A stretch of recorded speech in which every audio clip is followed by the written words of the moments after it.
This is the official press conference for Fundora versus Ocampo.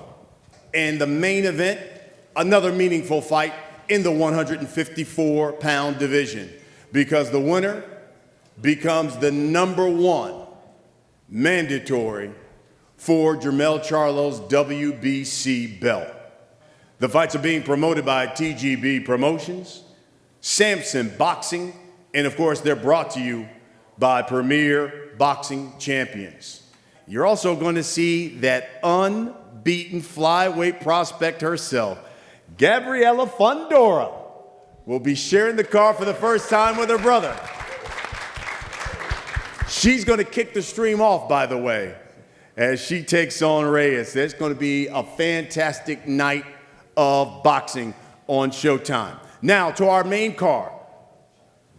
And starting the night off, we got the IBF Junior Bantamweight World Champion, Fernando Martinez. He's going to be taking on the former world champion, Jerwin Ancajas. This is a rematch. And in the co-main, top middleweights, Carlos Adames will take on Juan Macias Montiel. And again, the winner of that fight is looking squarely at the WBC champion, who is Jermell Charlo. We all remember the last time we saw Juan, he went 12 rounds with the champion in an exciting fight. And then we get to the main event. The main event. Sebastian Fundora, unbeaten, 19-0-1, 13 knockouts. He has just skyrocketed to the top of the super welterweight division. He's now got that fan-friendly style that people love to see. He's got that toughness that he exhibited in his last fight when he took on Erickson Lubin. And at 6'6", the unbeaten southpaw from Coachella, California, towers over his opponents. Of course, that's why they call him the Towering Inferno. And boy, he has certainly shown that he will go toe-to-toe with anyone. And of course, he will be fighting in the main event, Carlos Ocampo, 34-1, 22 knockouts. You know, the last time we saw Carlos Ocampo 4 years ago when he took on Errol Spence Jr.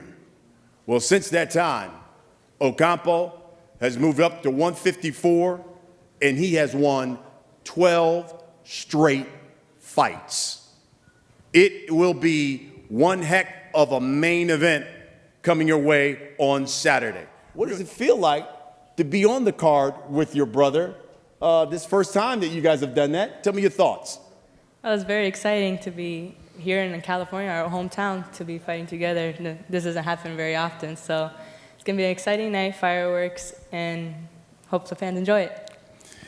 Along those lines, let's talk about your opponent. You know, it's one thing when your brother's the main event. I'm sure you want to upstage him a little bit. What should we expect when you get in the ring? The fans are going to expect fireworks, a lot of action. We worked hard in the ring, in our gym, so it's going to show out in the ring fight night, come fight night. Love it. You went 12 hard rounds with the champion in Jermell Charlo. So what kind of challenge does Carlos Adames bring you? ¿Qué tal? Buenas tardes a todos. You know what? The fight against Charlo left me with a lot of valuable lessons to be learned. But the main takeaway from that fight for me was that I came out on my feet and I was able to withstand going toe-to-toe with the #1 in the division. And that's something I'm really proud of. Juan, Carlos was quoted as saying, Charlo, Munguia, those guys have nothing on me. My skills, my power, that's why they avoid me. Juan Montiel will not last in this fight against me. What's your response to that? No, pues todos. You know, every fighter likes to feel himself a little bit, right? If they have no confidence, they wouldn't be here.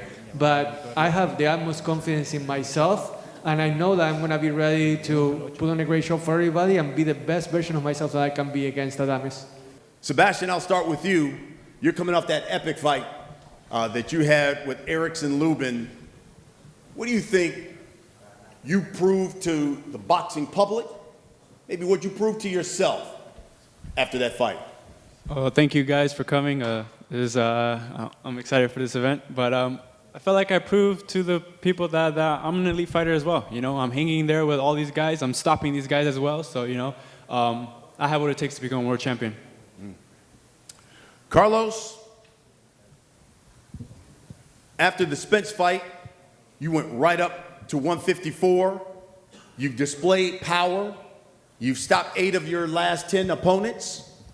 How do you explain the knockout streak and the power now that you've gone up to 154? Pues me siento muy bien. I'm feeling better than ever, Brian, and you know I'm ready for what's gonna be a great challenge, and we're gonna put on a really good show for everybody. It's gonna be a war on October 8th.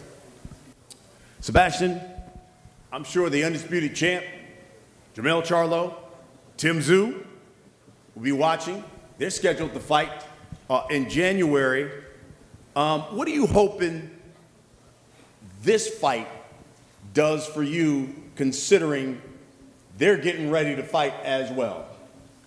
Well, I don't know what they'll think about it, but I'm just going to put on a great performance for myself and the fans as well. You know, we trained very hard for this camp and for this fight. So, again, I'm just going to worry about what Sebastian, the Towering Inferno Fundora, is going to do. What's the message, I guess, you're trying to send to those guys? The message I've been saying, I'm going to become a world champion at 154.